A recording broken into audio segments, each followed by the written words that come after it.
God bless you, and God bless America. Thank you very much.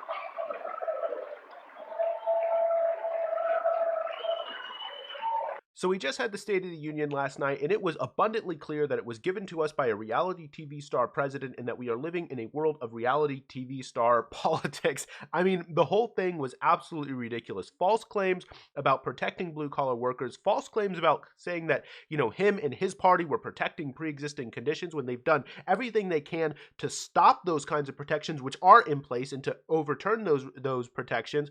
False claims about protecting the military, false claims about protecting the military from someone who dodged the draft with false claims about having bone spurs, someone who claims that dodging STDs at all of his parties with hookers was his personal Vietnam. I mean, this guy claiming that he's for the military, that he's standing up for the military is absurd. Him talking about, this one really pissed me off just as a Christian, him talking about God and religion when he's someone who paid off porn stars with his money, possibly with campaign money. I mean, this guy is a complete joke. And by the way, to top it all off, giving the Medal of Freedom to Rush Limbaugh. If you don't know who Rush Limbaugh is, let me show you a clip of Rush Limbaugh.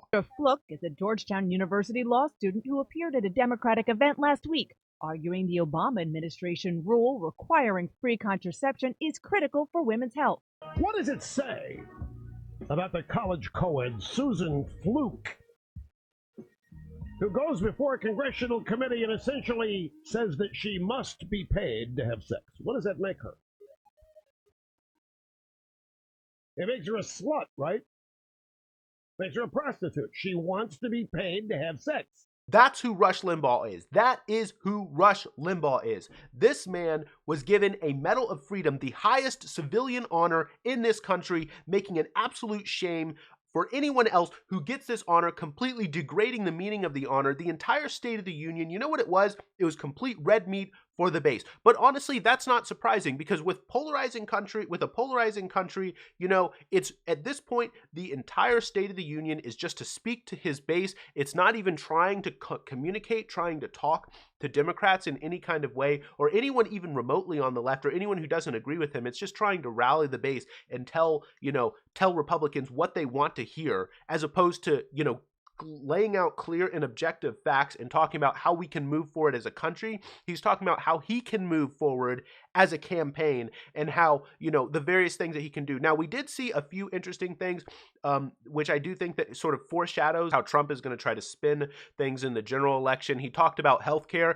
and specifically connecting it to giving healthcare to illegal immigrants. So when Democrats inevitably, no matter who wins the Democratic nomination, I hope it's Bernie, but no matter who wins the Democratic nomination, obviously they're going to be talking about healthcare because that's ultimately how they managed to win the 2018 midterms. I talked about in one of my more recent videos about how, in the 2018 midterms, Republicans tried to frame it as a referendum on immigration, and Democrats tried to frame it as a referendum on healthcare, and the healthcare debate ultimately won, and that's why Democrats were able to sort of frame the narrative with the 2018 midterms. Now, what we have seen in the State of the Union was Donald Trump explicitly trying to frame the debate over healthcare as ultimately a debate over immigration, and so that would mean the angle of the Trump administration is effectively, hey, look, even if you manage to frame the 2020 election as a referendum on healthcare, then it's still ultimately a referendum on immigration. So that's sort of a new tactic, which he was sort of unveiling, in a sense, a new tactic that we're going to have to look out for.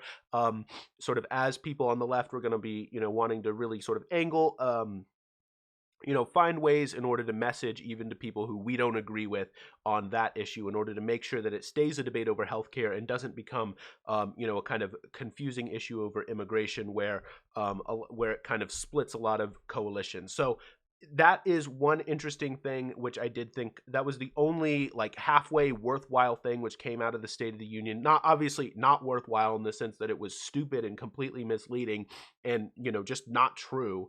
But it was useful, useful in the sense that it did sort of previewed for us, a future attack. So in that sense, it was sort of useful. The other thing with the State of the Union was it wasn't just Trump being reality TV. It was the Democrats too. Nancy Pelosi with ripping up his papers. I mean, how many times do you think Nancy Pelosi was practicing ripping papers in the mirror before she did it in front of TVs? I mean, it was ridiculous because you'll notice she did it multiple times because actually the camera sort of flipped away from Pelosi, but she grabbed to reach. So she actually ripped it multiple times. So she knew exactly how many pieces of paper she could rip at a time without it. You know how sometimes if you grab too many papers and try to rip it, it just sort of would look weird. She knew how many papers at a time that she could grab and rip in order to get through it. I mean, like she clearly practiced ripping papers in front of it. And then, of course, it began with Donald Trump not giving a handshake to Nancy Pelosi because he's upset about the thing with impeachment. It was drama. I mean, our politics is drama. In fact, honestly, I got so fed up with it that after it, with the Democratic response, honestly, I clicked off and was like, you know what? I'm getting in bed. I got in bed early and I just read philosophy until I fell asleep because I got so sick of politics, especially with this Iowa caucus thing, the whole Iowa caucus debacle. I'd been watching way too much news for the past few days. I mean, you remember, of course, it was, I believe, Thomas Jefferson who said you shouldn't read the newspaper more than once a week. You should only be reading, philosophy and other higher books. Of course, in today's modern day, we should probably pay attention to the news a little bit more than once a week. But in any case, the general point does stand. I mean, the whole State of the Union showed just how utterly shallow and vacuous our politics are. No central meaning. It's all just, oh, you did this, you did that, complete drama. Tim Ryan walking out of the State of the Union. Now, to be slightly fair to Tim Ryan, he didn't necessarily try to gather the attention of the cameras. He did it and then tweeted about it afterwards. But regardless, I mean, the whole thing, it was just a bunch of drama. It was a bunch of, oh, your side, my side. It was no attempt to actually do policy. And I think that's what really got to me. That's the thing which really upset me.